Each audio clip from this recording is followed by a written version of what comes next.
बिस्मिल्लाहिर्रहमानिर्रहीम अस्सलामुअलैकुम वरहमतुल्लाहि वबरकातुहू। उम्मीद है दोस्तों सब खैर आफियत से होंगे। आज के अपने इस वीडियो के अंदर हम CS 101 के 5 मॉड्यूल्स कवर करेंगे।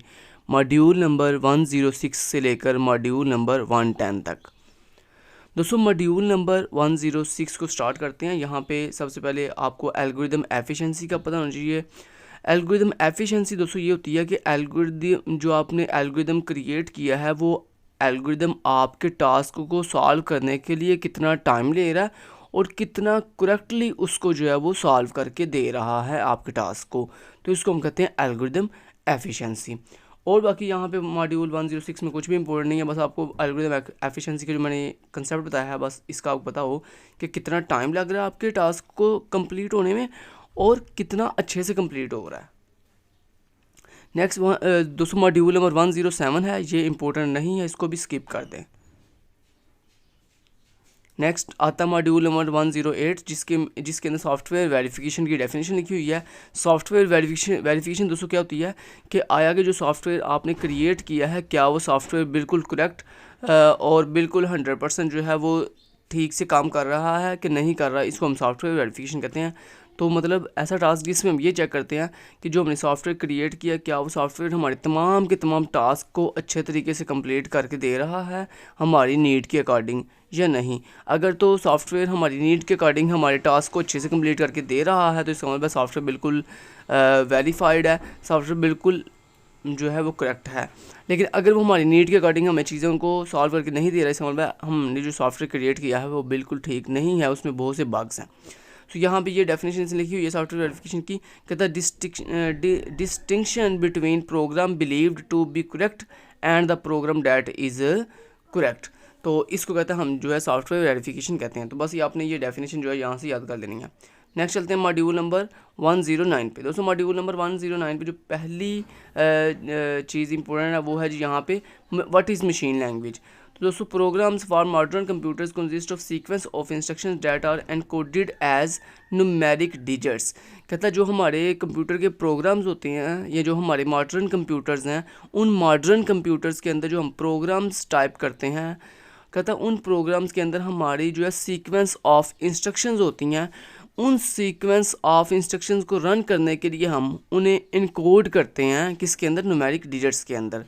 नेक्स्ट वो कह रहा है such an encoding system is known as a machine language. मतलब वो कह रहा है हमारी उन इंस्ट्रक्शंस को न्यूमेरिक डिजिट में कन्वर्ट करने का जो सिस्टम है उसको हम मशीन लैंग्वेज कहते हैं। नेक्स्ट कह रहा है दोस्तों व्हाट इज़ डिबगिंग। डिबगिंग क्या होती है, बड़ा इंपॉर्टेंट शॉर्ट क्वेश्चन है। कहता है errors that must be located and corrected a process known as debugging. मतलब दोस्तों अपने प्रोग्राम के अंदर ये फाइंड करना कि किस लाइन के ऊपर एरर है और उसको फाइंड करने के बाद उसको करेक्ट भी करना डिबगिंग कहलाता है। मतलब एरर फाइंड करना और करेक्ट करना डिबगिंग कहलाता है।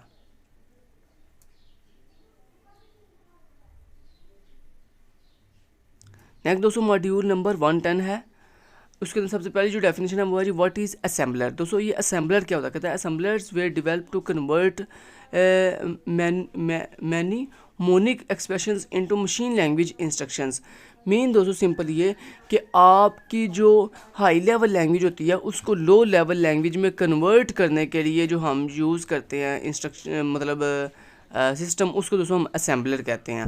नेक्स्ट दोस्तों हमारे पास असेंबली लैंग्वेज आती है, कहता है a mnemonic mnemonic system for representing program is collectively called an assembly language. मतलब कहता है हमारी मैन्यूमैनिक सिस्टम जो होता है उसकी प्रोग्राम की रिप्रेजेंटेशन को कलेक्टिवली जो है वो हम असेंबली लैंग्वेज कहते हैं। तो ये दो डेफिनेशन आपने अच्छे से याद कर लेनी है। नेक्स्ट दोस्तों आता है मशीन इंडिपेंडेंट। ये मशीन इंडिपेंडेंट क्या होता है, कहता है is that they did not relay on the characteristics of a particular machine. मतलब कहता है एक ऐसा सॉफ्टवेयर एक ऐसा प्रोग्राम जो आपकी किसी भी मशीन करेक्टरिस्टिक्स पर रिले नहीं करता, मतलब डिपेंड नहीं करता, चाहे मशीन कोई भी हो वो खुद ब खुद रन हो जाएगा। हर तरह की मशीन मतलब ऐसा सॉफ्टवेयर जो हर तरह की मशीन के ऊपर रन हो जाए उसे कहते हैं मशीन इंडिपेंडेंट सॉफ्टवेयर। ठीक है, अब दोस्तों मशीन इंडिपेंडेंट सॉफ्टवेयर के अंदर कहते हैं दो लैंग्वेजेस आती हैं, एक आती है फोर्ट्रॉन और दूसरी आती है कोबोल। कोबोल। ठीक है, तो ये दोनों लैंग्वेजेस ये एमसीक्यूज़ के लिए ऐसे बड़ी इंपॉर्टेंट बात है कि मशीन इंडिपेंडेंट, मैंने आपको बता दिया कि जो है ये कौन से सॉफ्टवेयर होते हैं, ये यहाँ पे डेफिनेटली लिखी हुई है, in that they did not relay on the characteristics of the particular machine. उसके बाद इनकी एग्जांपल में दो लैंग्वेजेस कौन कौन सी हैं, फोर्ट्रॉन और कोबल। अब फोर्ट्रॉन का आपको स्टैंड फॉर पूछा जा सकता है, तो फोर्ट्रॉन का स्टैंड फॉर दोस्तों होता है फार्मूला ट्रांसलेटर, और कोबोल का स्टैंड फॉर क्या जी, कॉमन बिजनेस ओरिएंटेड लैंग्वेज। अब दोस्तों नेक्स्ट बात इंपॉर्टेंट आपको एमसीक्यूज में जो पूछी जा सकती है वो ये हो सकती है कि बताओ फोर्ट्रॉन किस मकसद के लिए यूज़ की जाती है। दोस्तों फोर्ट्रॉन एक ऐसी लैंग्वेज है which was developed for scientific and engineering application. मतलब फोर्ट्रॉन एक ऐसी लैंग्वेज है जिसको डेवलप किया गया था किसके लिए, साइंटिफिक और इंजीनियरिंग एप्लीकेशंस में यूज़ करने के लिए। और उसके बाद नेक्स्ट दोस्तों क्वेश्चन है कोबोल जो लैंग्वेज है इसको किस मकसद के लिए यूज़ किया गया, तो कहता है which was developed by the US navy for business application. कहता है ये जो कोबोल है ये एक ऐसी लैंग्वेज है जिसको यूएस यानी यूनाइटेड स्टेट नेवी ने जो है वो डेवलप किया था किसके लिए, बिजनेस एप्लीकेशंस के लिए। तो ये इंपॉर्टेंट दोस्तों आपके कुछ पॉइंट्स है, इनको समझ लिया आपने, उम्मीद आपको समझ आ गई होगी। नेक्स्ट दोस्तों व्हाट इज़ ट्रांसलेटर। ये ट्रांसलेटर क्या था, translator was written that translate program expressed in these high level primitives into machine language programs. मतलब कहता है एक ऐसा सिस्टम जो आपके हाई लेवल प्रिमिटिव्स मतलब हाई लेवल लैंग्वेज को कन्वर्ट करता है किसके अंदर, मशीन लैंग्वेज प्रोग्राम के अंदर, यानी बाइनरी के अंदर 0101 की फॉर्म के अंदर। दोस्तों ऐसे सिस्टम को हम जो है वो ट्रांसलेटर कहते हैं। अब ट्रांसलेटर दोस्तों दो तरह के होते हैं, एक होता है कंपाइलर और एक होता है इंटरप्रेटर्स। अब इन दोनों में डिफरेंस क्या है दोस्तों, जो कंपाइलर होता है ना ये आपके होल प्रोग्राम को एक ही दफ़ा जो है वो ट्रांसलेट कर देता है।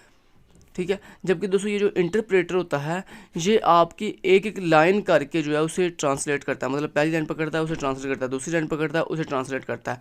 तो ये इन दोनों में डिफरेंस है कि कंपाइलर्स आपके होल प्रोग्राम को एक ही दफ़ा कंपाइल कर देता है, मतलब उसे ट्रांसलेट कर देता है, और इंटरप्रेटर्स लाइन बाय लाइन करके उसको जो है वो ट्रांसलेट करता है। कंपाइलर की स्पीड बहुत ही फास्ट होती है, जबकि जो दोस्तों इंटरप्रेटर होता है इसकी स्पीड बहुत ही स्लो होती है। नेक्स्ट दोस्तों मॉड्यूल नंबर 110 के अंदर लास्ट जो डिफरेंस है वो है व्हाट इज़ नेचुरल लैंग्वेज और व्हाट इज़ फॉर्मल लैंग्वेज। दोस्तों नेचुरल लैंग्वेजेस वो होती हैं जो हम नॉर्मल दुनिया के अंदर ऐसी लैंग्वेज जो हम यूज़ करते हैं ह्यूमंस एक दूसरे से कम्युनिकेशन करने के लिए, जैसे natural language such as English, German and Latin. मतलब ऐसी लैंग्वेज जो हम ह्यूमन जो है एक दूसरे से बातचीत करने के लिए यूज़ करते हैं, जैसे इंग्लिश हो गई, उर्दू लैंग्वेज हो गई, हिंदी लैंग्वेज हो गई। तो ये सारी क्या हैं, ये सारी नेचुरल लैंग्वेजेस हैं जिनको हमने क्रिएट नहीं किया, खुद क्रिएट नहीं किया।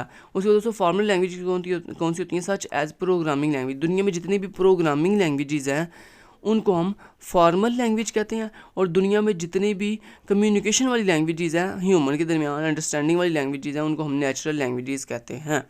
ठीक है जी, तो ये आपको इंपॉर्टेंट एमसीक्यूज़ में आप पूछा जाता है कि व्हाट इज़ नेचुरल लैंग्वेजेस। तो इसकी एग्जांपल में आपको पता होना चाहिए कि नेचुरल लैंग्वेज ये जो हम बातचीत करने के लिए यूज़ करते हैं, इंग्लिश, जर्मन एंड लातीन, इनको नेचुरल लैंग्वेज कहते हैं। और फॉर्मल लैंग्वेज मतलब जितनी भी प्रोग्रामिंग लैंग्वेजेस हैं इनको हम फॉर्मल लैंग्वेजेस कहते हैं, जिसमें लाइक C++, PHP, पाइथन, जावा, ये सारी फॉर्मल लैंग्वेजेस हैं। तो यहाँ दोस्तों आपके 5 मॉड्यूल कंप्लीट होते हैं। Thank you so much, till then guys, take care, अल्लाह हाफिज़।